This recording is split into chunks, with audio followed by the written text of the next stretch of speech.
এই গণভোটে আমাদের হাকে বিজয় করতে হবে। আমরা কি পারবো?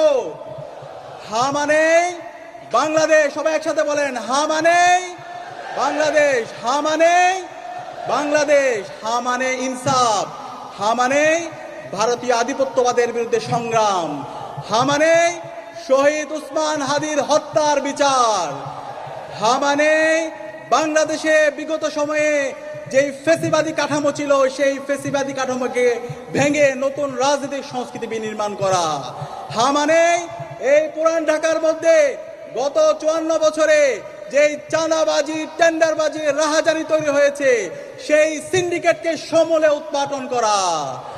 আমরা বাংলাদেশের রাজনৈতিক দলগুলোকে আহ্বান করব, আপনারা নির্বাচনে যেই নির্বাচন করেন এই হায়ের পক্ষে আপনাদেরকে অবস্থান নিতে হবে।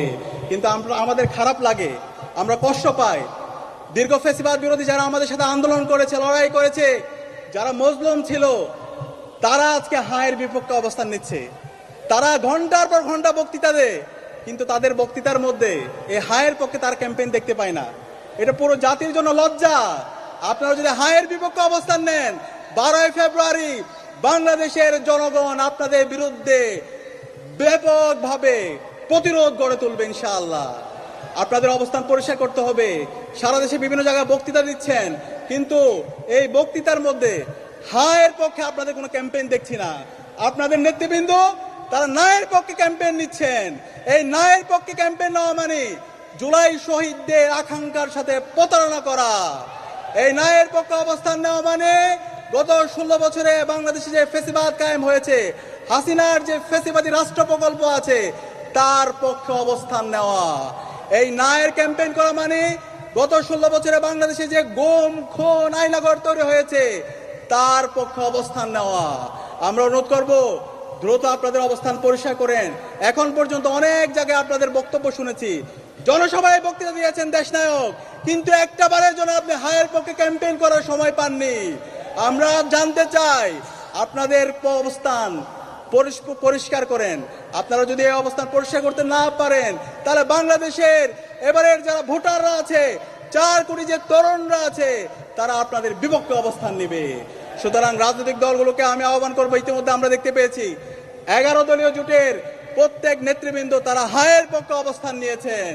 ইনশাআল্লাহ এই নির্বাচনে ব্যাপক ব্যবধানে বিজয়ী হয়ে এবং ইনসাফের প্রতিনিধিরা বিজয় হয়ে বাংলাদেশের 54 বছরে যে বঞ্চনা তৈরি হয়েছে, যে জুলুমতন্ত্র তৈরি হয়েছে, যে মাফিয়া তন্ত্র তৈরি হয়েছে তা সমূল উৎপাটন করা হবে ইনশাআল্লাহ। এবং বাংলাদেশের এই অঞ্চলের মানুষের দীর্ঘদিনের যে আকাঙ্ক্ষা, একটা ইনসাফ ভিত্তিক বৈষম্যহীন বাংলাদেশ বিনির্মাণ করা, সেই বাংলাদেশ বিনির্মাণ হবে ইনশাআল্লাহ।